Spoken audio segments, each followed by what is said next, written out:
I'm Savita. I'm so glad to take you to the second episode of Path Beyond School. This is a podcast series for grade 12 students who have just given their exams and waiting for results. So, you might have taken computer science as a field of study, or biology, or business maths, or commerce, or economics, or home science. It can be any field of study that you're doing right now. But if you're not interested to get into a professional degree, you might have this field definitely in your checklist, and that is media studies. So today also I'm bringing in an expert like last time who is having at least a decade of exposure in their field of study and have worked prominently in their field. So I am happy to welcome Vinita to today's episode. Hello, Vinita. Hello, Savita. Thank you so much for having me. I am super elated to be a part of this Path Beyond School podcast. So to mention, Vinita has a vast experience in the field of media for at least 2 decades, and she has worked in multiple roles starting from copywriting to being a program manager, to being an RJ, to being a podcast host, to managing podcasters, and so many. So I hope I've brought the right person as guest to getting advice and insights today. And moreover, Vinita happens to be my sister. Apart from that, I definitely believe that the experience she brings in will be useful for students who are taking decisions right now. I have huge respect to the work she has done and is delivering. So let's get started. Introduce yourself and tell us what you do. To everyone watching, hello, I'm Vinita and I've been a media professional for the past 20 years. I specialize in radio, podcasts and advertising. I started as a print copywriter in 2005 in an advertising agency here in Coimbatore and later moved to Radio Mirchi when Mirchi launched here in Coimbatore. And I worked in Radio Mirchi for a span of 10 years where I learned copywriting, promo writing. I was an RJ hosting shows. I also learned music management. I was a programming head who was managing the programming team, which composed of RJs, copywriters, and promo producers. And the stint was very useful, and I definitely can say that I evolved as a person. And after that, I got into podcasting. I was hosting almost 6 originals on Ghana, and after that, I got into Spotify, where I was the podcast producer for Tamil. I launched quite a number of shows for Tamil for Spotify. And now I am again an RJ in Mirchi. I'm hosting the Morning Ragam show. And I'm also consulting for Spotify in their Spotify creator program. So yeah, it's been quite a ride and I'm enjoying what I'm doing. Wonderful. Thank you. Thank you so much for the introduction. See, I have a couple of questions to ask you, Vinita, in today's episode. Because students have personally asked me this, like, how do you get into the media studies? Can you guide us with all the information? So I think I'm going to start with the second question. So media studies is usually perceived as, the field of freedom that you don't usually get in other professional courses like engineering or medicine. Students definitely choose media, at least 80% of them they choose because they can gain popularity. And popularity means power. And to my personal opinion is students have to take this course if they definitely have creative expression. So what do you think are such misconceptions students have about media studies? And since the industry is so vast and it encompasses so many other roles, how do you think students can be prepared for this mindset, right from the beginning? That's a great question, Savita. Indeed, a very important one too. So when it comes to media, there's always a fanciness that is surrounding it. And media might be a small word, but it encompasses a lot of things. People think of movies, people think of television, radio, photography, and thanks to social media and OTT, the way content is perceived and created, it's completely changed. And now, AI is picking up. Slowly we are shifting to AI and, it's a very interesting time to be alive. But irrespective of which era you belong to, as a media professional, you should be, carrying these 4 C's within you, which will definitely help you in a lot of ways. The first C you've already mentioned in your question, which is creative expression. That's truly, truly, truly an integral part of the media process. The second one is content value. The kind of content that you create, irrespective of what media form you're using, you should really be able to offer some value. Your content should be able to answer questions. Your content should be able to quench thirsts. What value are you offering to your audience is a very important question that time and again you have to keep asking yourself. The next one is connection. Irrespective of which media format, you must always establish a connection with your audience. Are you writing a blog? Is it connecting with the audience? That's a very important question. Are you making a movie? Is it connecting with the audience? That's a very important question that you should always be asking yourself. And the last one, last but not least, is curiosity. This is an ever changing field. So you be ready, be curious, be ready to, accept all those changes and be curious to learn. That's the most important C that you should be, carrying with you no matter where you are in the media field. So I feel that these 4 C's are very, very essential.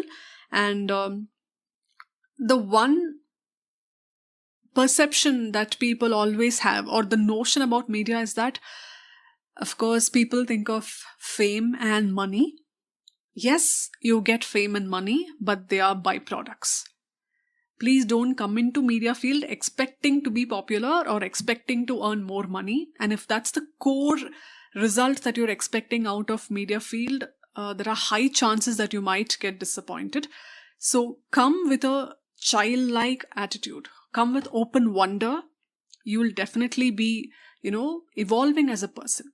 No matter what role you choose. You might be desiring yourself to become an actor, but when you come into the industry, it will definitely take you to some other field which you won't even know that you are an excellent person or excellent resource for that field. So I would say come with an open mind. Absolutely. I think what you've said is absolutely correct. Students must focus on creative expression, and they should not see only the fanciness around the media studies, of course, yes. So, moving to my next question. So, we definitely see the rapid changes around how we consume media and technology, right? So, a few years back it was television, and then it was Facebook, then it is Instagram, and we have so many new platforms emerging every new day.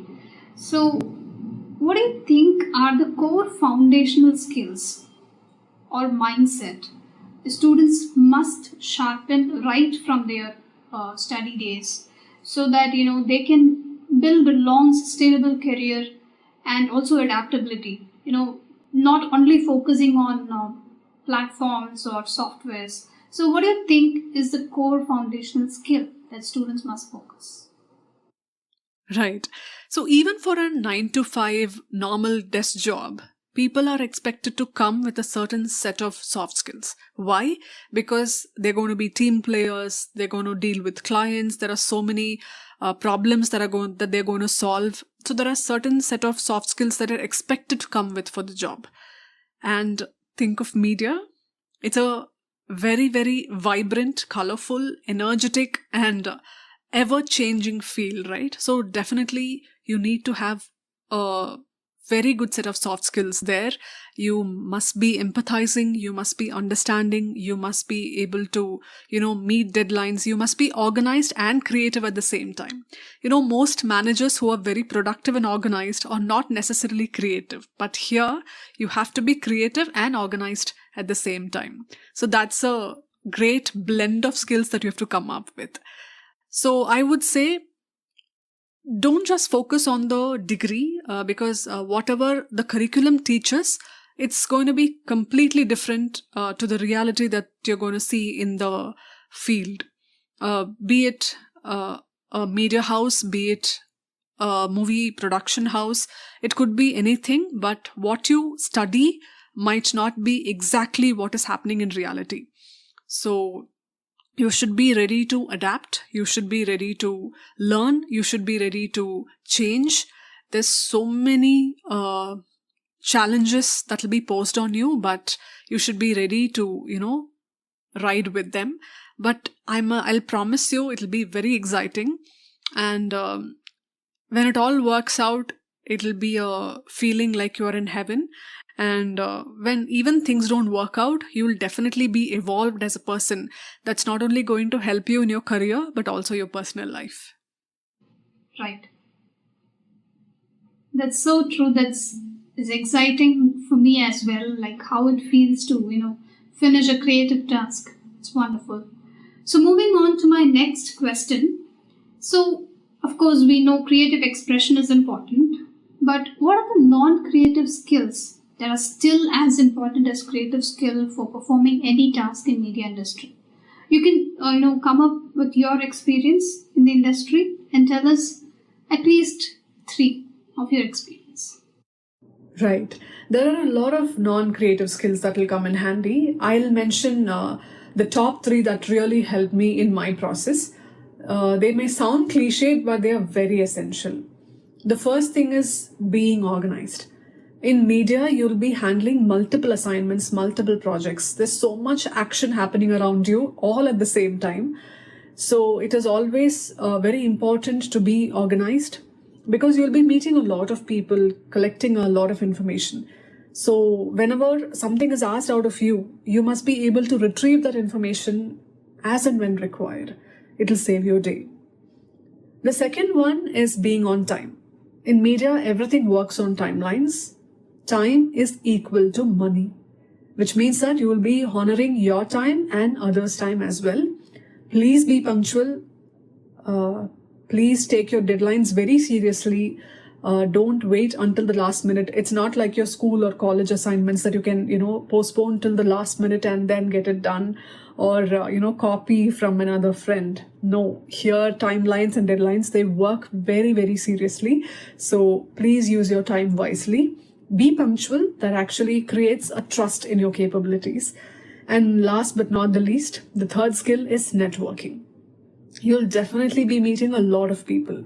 And you cannot say bye to one person in the media field and then not expect to see them later at all.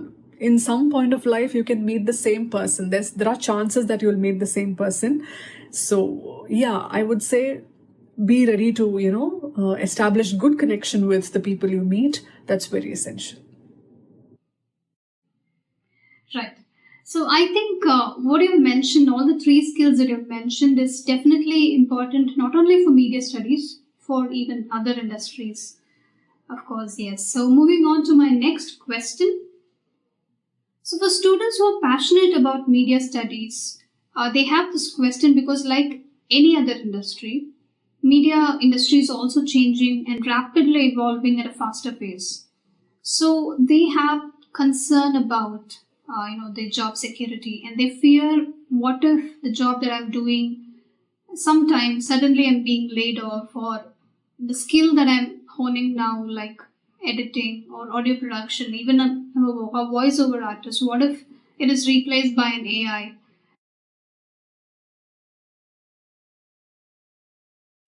True, very true.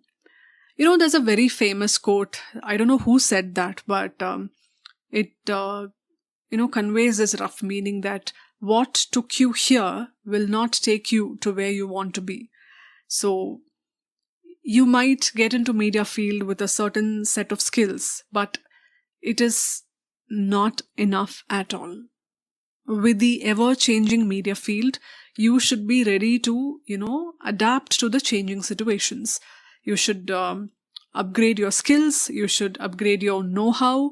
You should upgrade your soft skills. You should be trying new things, experimenting yourself with new experiences so that you can build your thought process. There's so much changes happening at a rapid pace. I would urge you to always keep learning. And that's why I said in my previous answer that you'll need this C very, very importantly. C is curiosity. Always be ready to learn. Always be curious about the changes, which will definitely take you to a good position. Right. So students, I hope you hear that. Don't kill the C, don't kill your curiosity. So moving on to my next question. See, this is the most common question what students ask me every time. We often see a wide spectrum of roles in media industry. Even the same question I had asked to the previous expert who dealt with computer science. See, some land up in high paying jobs while some they still struggle to get to a good position. So how do you think, students must, steer their career and make themselves land in a most successful job, very fulfilling job, and at the same time that doesn't harm their earning potential. So how to solve this puzzle? Very true, very true. Compared to any other field, I would say media is highly, heavily competitive. Let's just take the case of movies. Just go to Chennai, go to Kodambakkam and see the number of people with dreams in their eyes waiting to get into the movie industry. They just want a chance. They just want an entry ticket, and people are waiting with hungry stomachs and sleepless nights to get into the field. That's their passion that is driving them. Media is heavily competitive. You should definitely be someone who is slightly different from the other person, slightly unique, slightly better from the other person, because out of 100 people giving the same audition, only one gets selected. It's because they had the X factor in them. In media, I would say you should build a personality that can never be forgotten, a personality that never fails to impress. This is not pressure, but I'm saying that, thousands of people will come for the same role that you're eyeing on. But what sets you apart is what gets you the job. That is very important. When I train my RJs, I tell them, it's the same information that every other RJ in the city is going to deliver. But why should the audience listen it from you? Because it's the style, it's the peculiar way, it's your personality that sets you apart, that makes the information interesting, despite the same information coming from the other person. So build a personality. Don't just be a graduate. Don't just be a degree holder. Don't just be a photographer. Don't just be a screenplay writer. Be this personality of writer that no one can miss. That is very important. And how you build that? You not only update your skills by just learning, you go into the field, observe a lot of things, travel. Travel will change you as a person. Go and get uncomfortable. Put yourself in uncomfortable situations. Learn about things that you have never learned before. That will give you a new perspective, new thought process, and that would have given you that personality that will, of course, get you the job. All the very best. So true. Absolutely. And the competition is never ending, especially in the field of media. Since it's creative, every idea is unique, and it's all up to that one person making the moment. And I think it's very important to build that personality, as you said. That's incredibly insightful interview with you today. I think you have given the students a much clearer picture of what the industry is about, and also discussed the length and breadth of media studies within the given time. So to summarize what Vinita has told us today is to have creative expression that is so important in order to build a personality for yourself so that it is very hard for others to miss your work. And then it is important not only to study on curriculum, it is also important to explore and upgrade yourself. It's rapidly changing market, so you have to be on track. And then it is very important for you to stay organized, stay empathetic, and stay within deadlines to meet whatever work that is assigned to you or what you're doing. So these points are so crucial if you're picking up media studies. So that brings us to the end of today's episode. I hope you all enjoyed the show. I hope you also got some practical advice on how to steer your courses further and how to take informed decisions about any course that is on your mind right now. And I also thank the guests who shared their invaluable experience with us, because that gave us so much insights and points today. So ultimately, the future of media is for you to shape. It is all about intention, the resilience you build in order to pursue a work or a project. And then, how strategic you are with your approaches. These are the points that add and benefit your future, and it is going to definitely secure your future. So yes, in our next set of episodes, we'll be discussing about new fields. I'll definitely bring in new guests who can share their valuable experience with us. So stay tuned. And also, don't forget to subscribe Rooted Commune YouTube channel, and also don't forget to follow us on Instagram. See you soon with my next episode, and thank you for tuning in.